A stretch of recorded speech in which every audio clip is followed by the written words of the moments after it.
Is it good? I think it's good. Buongiorno everyone. I am finally here. I'm finally here talking to you about books, about reading. I'm at a new setup, if you can see, because I moved. It's not important. I don't want to talk about myself right here. I want to talk about you and about your problem, because you have a problem. And you are in a reading slump, my dear. You are in a reading slump. And you know what? I think it's okay. I think it's okay. I'm here to support you. I'm here to help you. I will give you a guide, a step-by-step little guide on how to get back on track, how to start reading again, how to be excited about reading again. We're gonna do it together. Why? Because I've been in a reading slump too. But like I said, it's not important. I don't want to talk about myself. But me being in a reading slump kind of gave me this motivation to step out of it. And I created this list to help myself and help you to get back on track. I am doing good right now, so that's why I'm making this video to help you, to tell you about things that helped me, and yeah, that's that. So, my guys, first, before we're gonna talk about how to get rid of a reading slump, we need to understand the meaning of it. What is actually a reading slump? And by the way, I have my computer on me. Can you see it? Oh no, you can see the light of my computer. That's so embarrassing. But that's because I have my list, like I wrote it, okay? So I'm prepared. That's so embarrassing. Okay, I'm sorry. So just as you know, I'm using my notes, okay? So what is a reading slump? Reading slump is this inability to read that has actually nothing to do with the book itself. Sometimes it can, but it differs. It can be perceived as lack of motivation, being impossible to focus, lack of excitement, lack of happiness about the book or reading in general, loss of energy, meltdown, burnout. So, now when we have this very brief idea of what is a reading slump, let's talk about what is the cause of a reading slump. The cause of a reading slump won't be a book itself. It won't be this one specific book that you don't like. You know, if you don't like the book, DNF it and take another one. Reading slump is a process and it takes a little longer than only one book. So as I said before, reading slump is not caused by one specific book. It can be caused by many different books, but it's a process that concludes in a reading slump. So if you know that, first thing that causes reading slump can be book hangover / burnout. And it's just this feeling of being completely done with reading just because you've been reading for such a long time or because you've been taking in the books that weren't for you. For example, maybe you've been trying to find a book that would work for you, but you've been trying something, DNFing it, then trying again. Or maybe you have been finishing the books, but they weren't for you. Maybe you took in too much and now you're feeling completely drowned of energy. So that's the first one. The second one, it's basically sadness and boredom, which is caused by the lack of excitement from the book that you've been reading. And I don't want to connect that to a depressive episodes. It can be, of course, but it's more of like a being not excited about books, being kind of done with reading, not caring about them, not feeling happy, which is the point of reading and doing literally every activity. So we have this lack of excitement that causes you to be bored and unhappy, and that's why you don't read. Third cause, it's a poor time management that causes tiredness. Also, because of that, you don't have time for reading. You might actually have this time. Hear me out. I do lots of things too. I've been doing so many things too, with moving, with work, with school and other stuff. But when you take a step back and look at yourself and see what you do in between important activities, you might be actually surprised how much time you're wasting. I've been noticing that I've been scrolling. I'm not doing that anymore. I'm not using my phone at all. I just put it in my drawer. But just take this little time and look at yourself. How much time you spend on your phone or on social media or on computer, just browsing through online shops or whatever. Take time and see that. So another one, poor time management. Fourth one, It's that you're going through a hard time in your life, simply. Maybe not always hard, but different. Maybe your life is changing and maybe your mind and your soul simply don't have time for reading. Time, I mean like not actual time, but like they don't have this love, this need, because you're going through changes, which is okay. So now I think it can be more reasons of why are you in a reading slump, but these are the most popular one, the one that I took a closer look at. So now we're gonna take a beautiful journey together on how to get rid of reading slump. So the first thing we need before reading, before choosing a book, before anything, we need to prepare ourselves. So number one will be get rid of your TBR books. If you are a reader, because maybe you're not a huge reader, maybe you just want to read more, maybe your TBR pile is not huge. But if you are a reader and if your TBR pile is big, get rid of it. Get rid of it. Don't take a look on the books that you have and ask yourself deeply, do I want to read this book? Am I going to read it in the future? The idea of things and books and in general, you know, all the things is that they should bring us happiness. So if they do not bring us happiness, it's okay. We can let them go because they gave us happiness when we bought them. So even though you bought like 5 books and you wanted to read them, it's okay to let them go because they served you well. You know, they served you well, bought them, you were happy, but they're not serving you anymore. So take a look at them and ask yourself if I'm going to read it. Do I want to read it? If you want to, that's great. And leave them. I mean, leave in your TBR pile. But if you will have any doubts about reading them, just get rid of them. You can sell them, you can give them away, you can gift them to someone. Think about them as a beautiful gift to someone. Think about them as cure for someone else. But now they're not serving you. So the TBR pile can make you feel frustrated. It can increase with your stress and with this feeling of having so many books to read and having this feeling of being obliged to read them. You are not obliged to read anything, my sweethearts.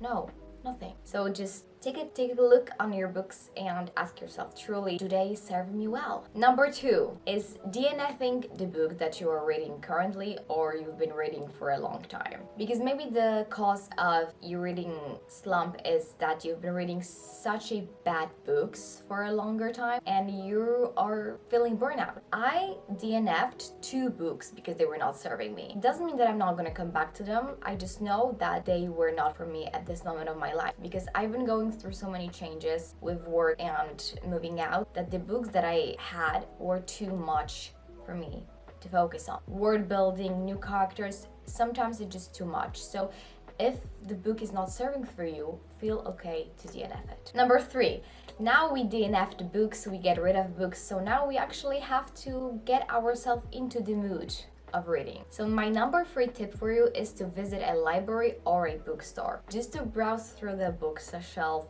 just to feel the vibe of books, of people. And my another tip is to buy one book only. Buy one book that you might want to read someday. Someday. Something simple, something short, but just pick up something that someday might look interesting. Only one, please remember. We just got rid of so many books, now pick only one.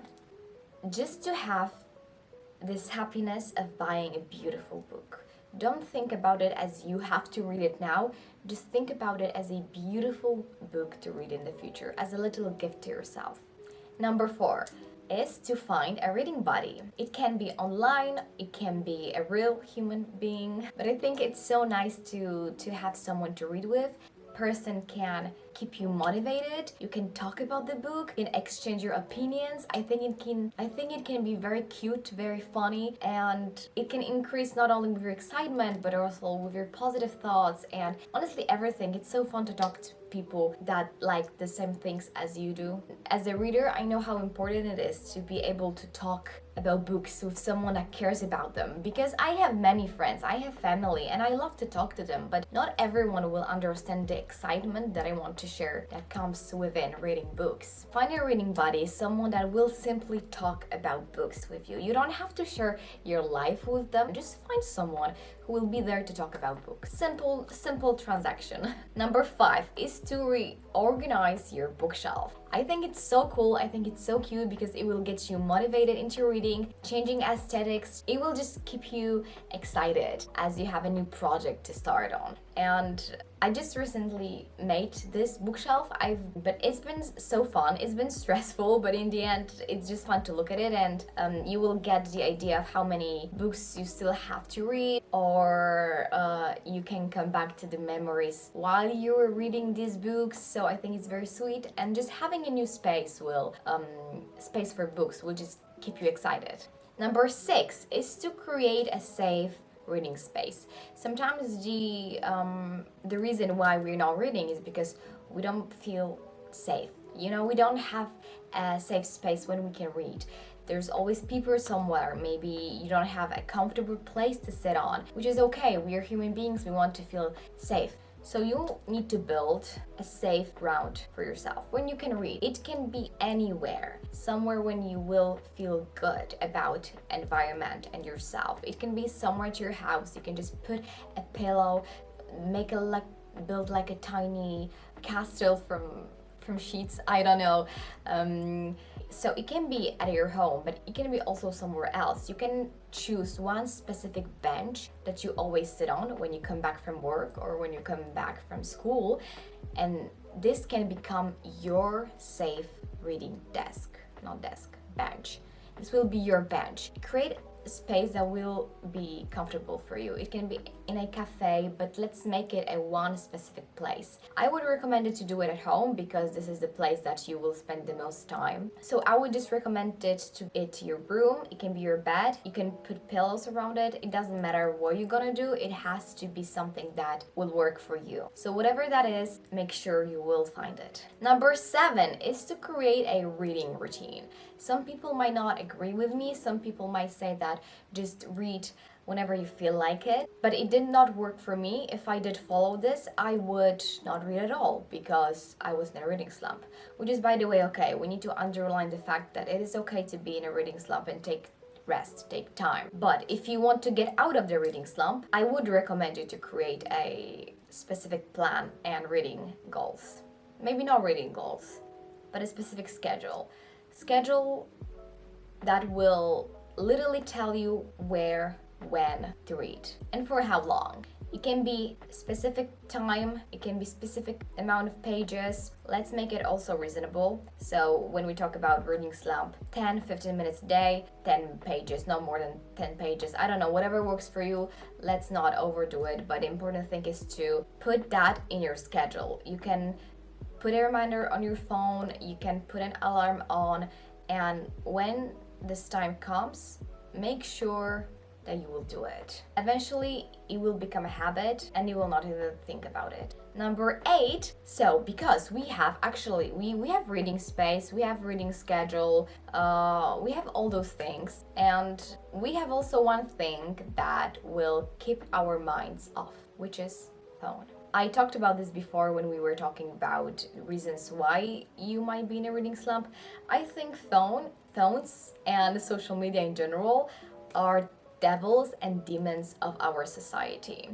Some of us are a little bit more fragile, some of us are a little stronger, and social media do not affect them as much. But when it comes to me, social media and internet affects me and my mental health a lot. So what I do is I just put my phone in the shelf. I just put it and I use it only when I have to. When I have to write to someone, when I have to call somebody, I use it for my alarms. I use it usually only for that. And when I'm not using it, I just leave it there.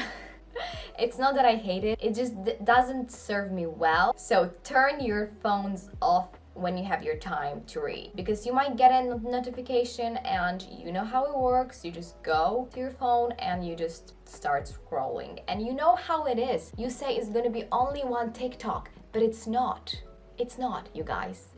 Wake up. And now when we are prepared, we can start reading. But we don't have one more important thing, which is book. Yes, you guys, we need a book, obviously. So now I'm gonna help you to find a book. So 8 was switch your phone off. So we have number 9 now. what book we can read. Number 9 tip for you from me is to reread the book that you love.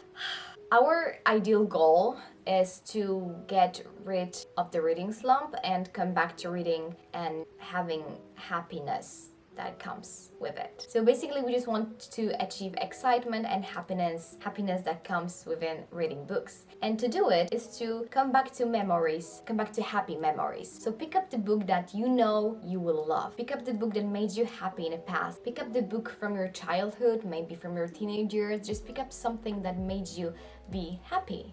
Number 10 is to pick up a short and fast-paced books. Pick up something that is very quick, very short, and something that can go just like shoop, shoop. Because we need something that will cut the reading slump, you know? We need something that will quickly help us to get back on track. We can read later those long books, you know? We can read them later. They're not gonna run away. But if we want to come back out of the reading slump, we need something that will make us shoop.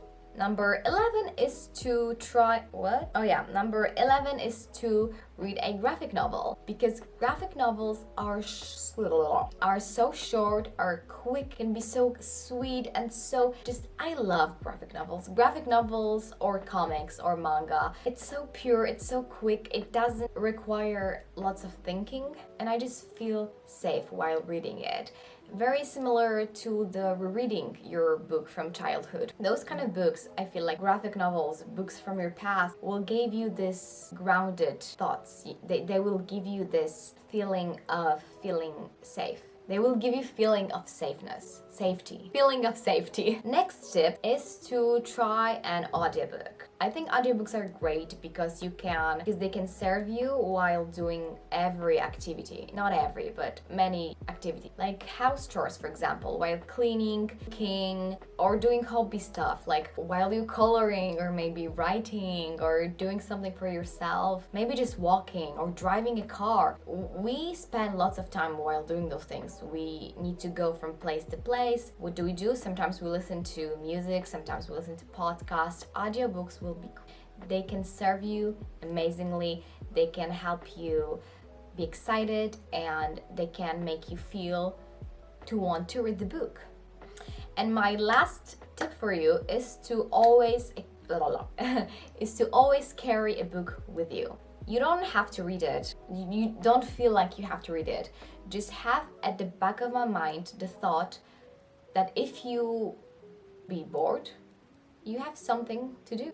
And pick up the book, not your phone. So for example, you're going to a meeting, but your friend is, is being late. Don't go on your phone. Do you know how smart and how aesthetic you will look if you're gonna put out the book from your bag and start reading? Come on, guys. But it's not even about that. It's not about the looks. It's just about making yourself happy, making your mind happy. If you're gonna get rid of the phone and of the social media, if you're gonna remember that you have this little book in your bag, it will give you happiness. It will give you excitement. So just keep the book close to yourself, and you will have the opportunity to check your phone. Don't check your phone. Take a book. And my last thing, you guys, is to be kind to yourself, is to be kind and positive. Because why do we read books? Because we want to. Because books can make us feel happy. They can bring us joy. And if you don't feel joy while reading, take time. Be kind. If you feel like it's time to come back on your feet again, then you can do the steps. Do the steps only if you will feel strong enough to come back to reading. Because books should not be a chore. I know sometimes it is in schools and stuff, but even those books you can read with excitement and happiness. And I'm so happy that I made this list, because now I can read again, and I really hope I'm gonna help you with those. I have been recording for 30 minutes and I didn't have enough time to record an outro. So now I'm gonna record an outro. I'm so happy that you watched this video, and thank you so much for watching this. I'm so happy and excited to do more book related videos, and yeah, I think that's gonna be it. Thank you so much, and I'm gonna see you next time. Bye!